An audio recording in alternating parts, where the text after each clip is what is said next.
Assalamualaikum warahmatullahi wabarakatuh. Bersama saya Dr. Umar Ali kembali di channel Klinik Rohani Wasilah Naqs,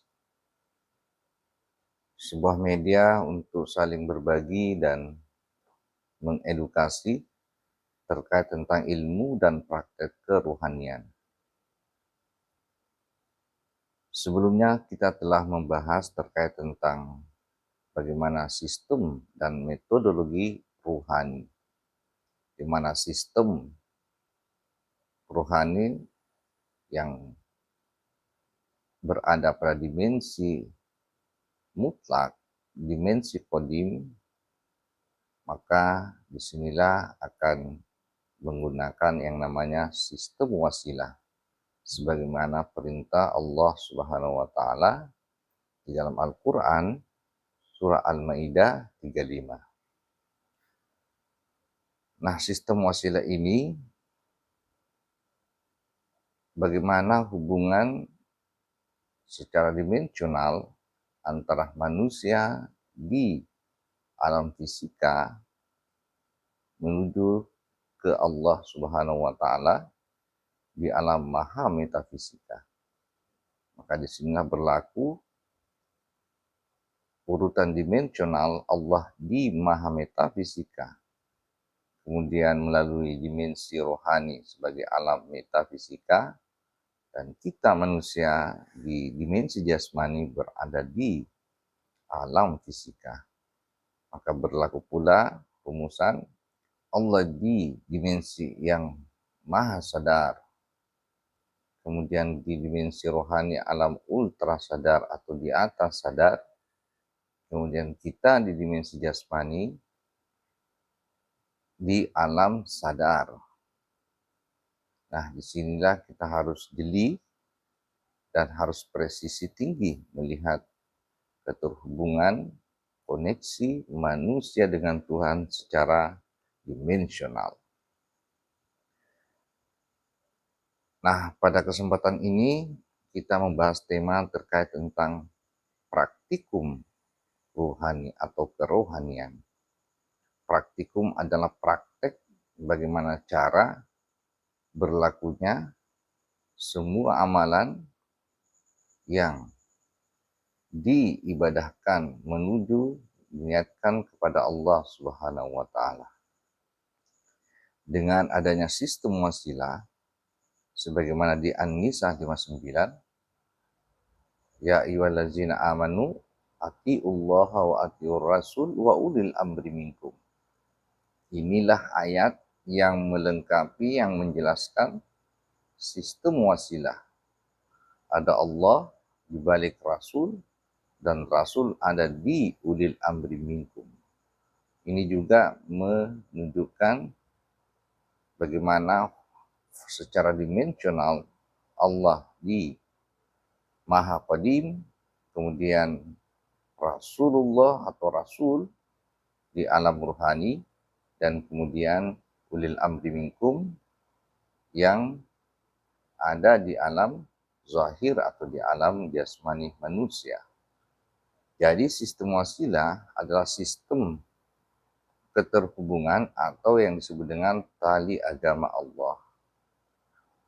Tali ujungnya ada di Maha Qadim Allahu Subhanahu wa Ta'ala, dan satu ujungnya ada pada kekasihnya.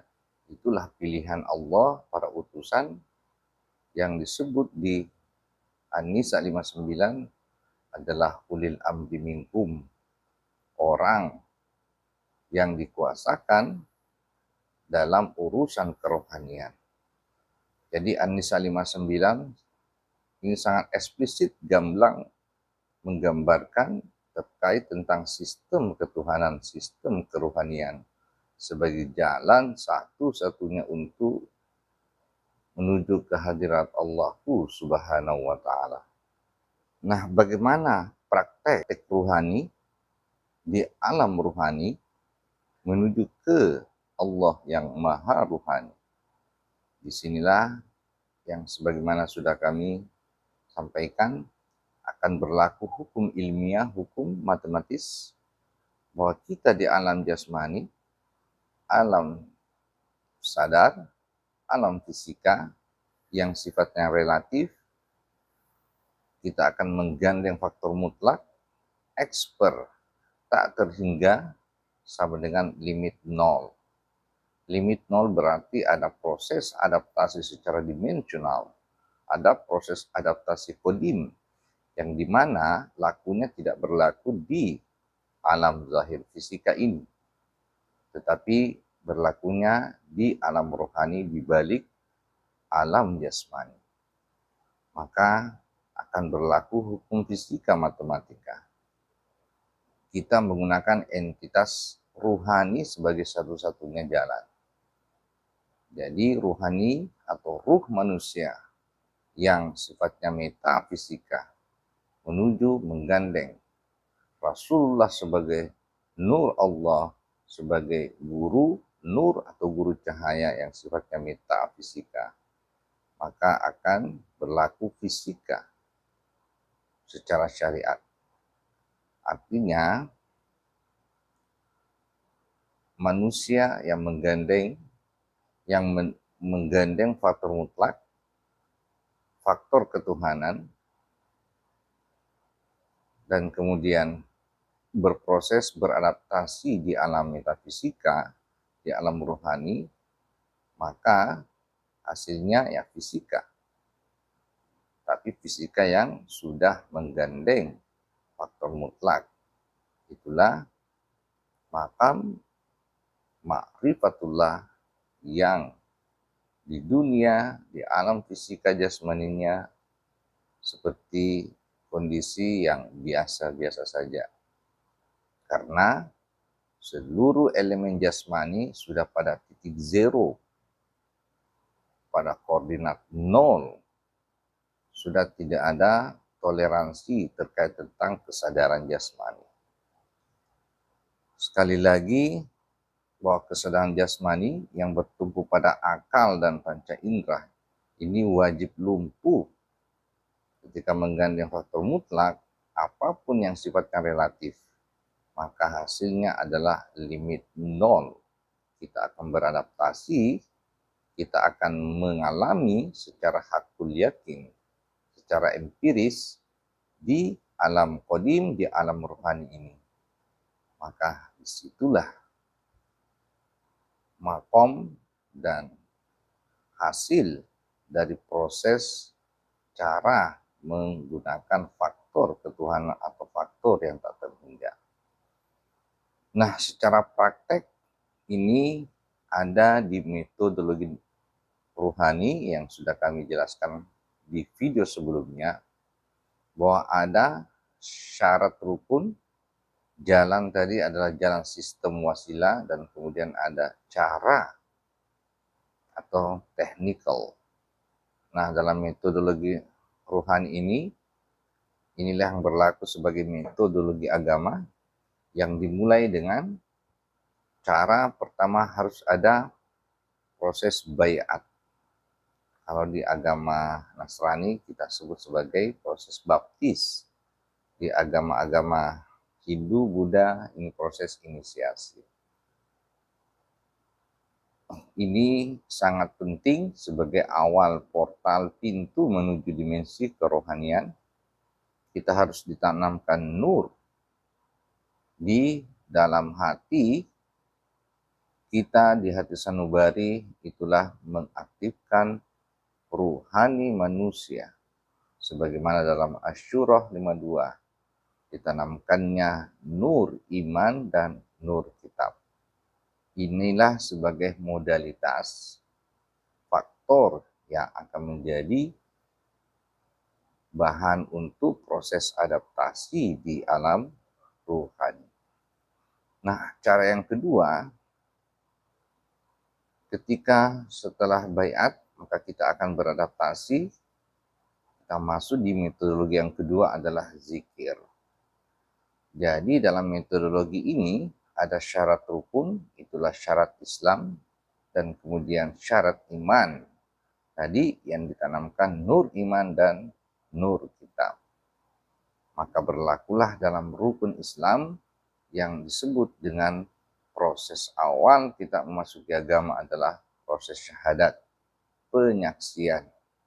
Karena disitulah kita akan ada proses adaptasi baiat, di mana berlaku hukum sistem wasilah yang tadi kita sebut sebagai tali agama, tali Allah menuju dimensi manusia.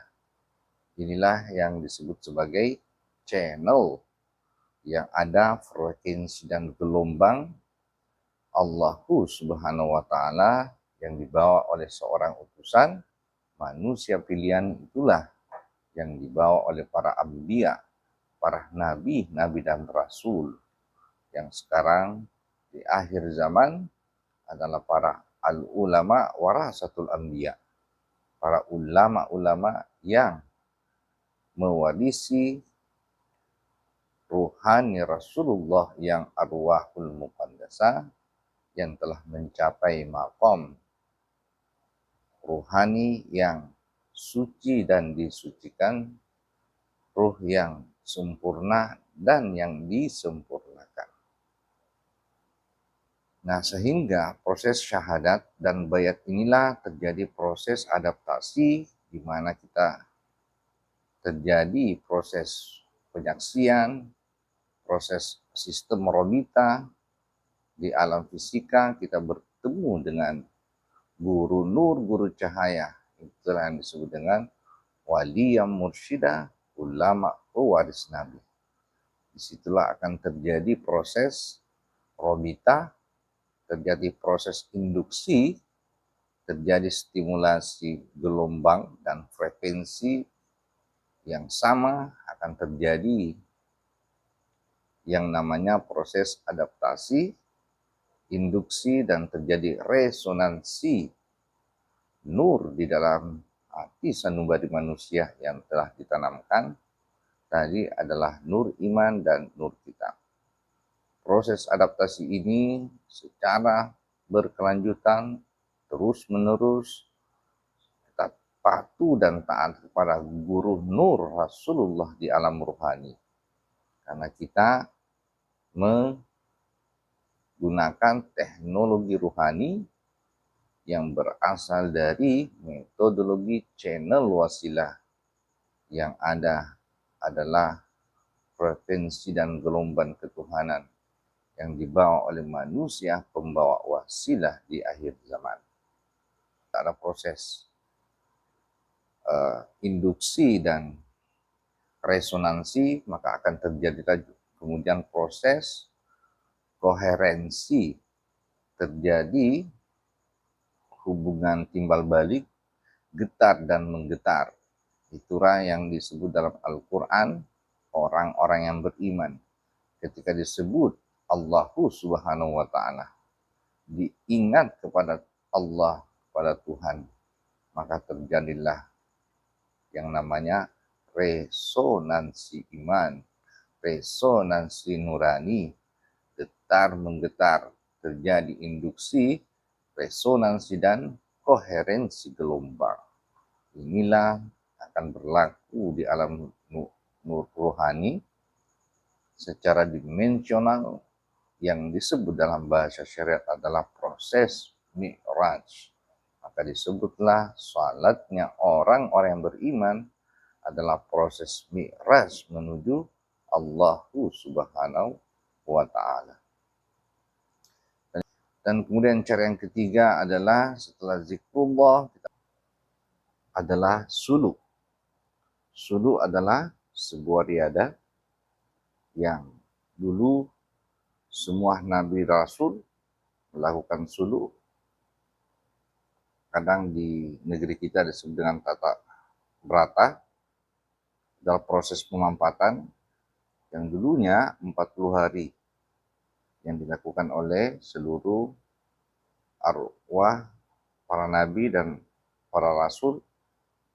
Tapi untuk di akhir zaman, para ulil amri yang dikuasakan untuk menuntun kita, itu sudah mengalami modifikasi 10 hari, dalam praktek tarekat yang waris itu ada proses seluruh aktivitas suluk itu semata-mata difokuskan untuk bermunajah kehadirat Allah Subhanahu wa taala, dan disitulah akan diproses yang namanya proses takhalli, kemudian tahalli, dan semuanya akan menuju pada proses tajalli. Yang terakhir, cara atau praktek dalam ilmu kerohanian adalah kita melakukan adaptasi ubudiyah.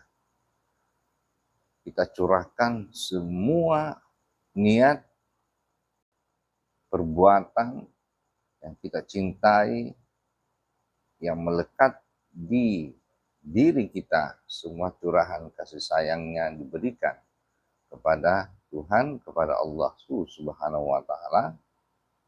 Inilah yang disebut dengan ubudiyah, persembahan dalam menggandeng dan menuju visi dan misi ketuhanan. Inilah secara praktikal adalah cara praktek yang kami sebut sebagai praktikum ruhani. Sekian, semoga bermanfaat. Salam damai, salam cinta kasih menuju